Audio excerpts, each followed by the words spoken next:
If you want to use the text replacement on iPhone 17, first of all, let's open the settings on our device. Next step is to locate the general settings, and then we can scroll down to the keyboard. Click on it and here select text replacement.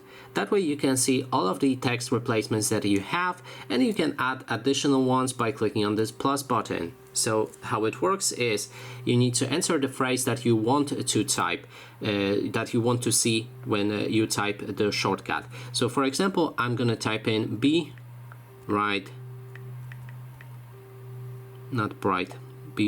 back.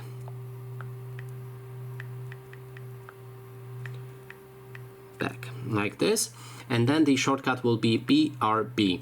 Now if we save it, it should show up on the list. Then if we try to type in BRB, we should see it right here, and we can instantly type in from the shortcut. And that is basically everything. Thanks so much for watching.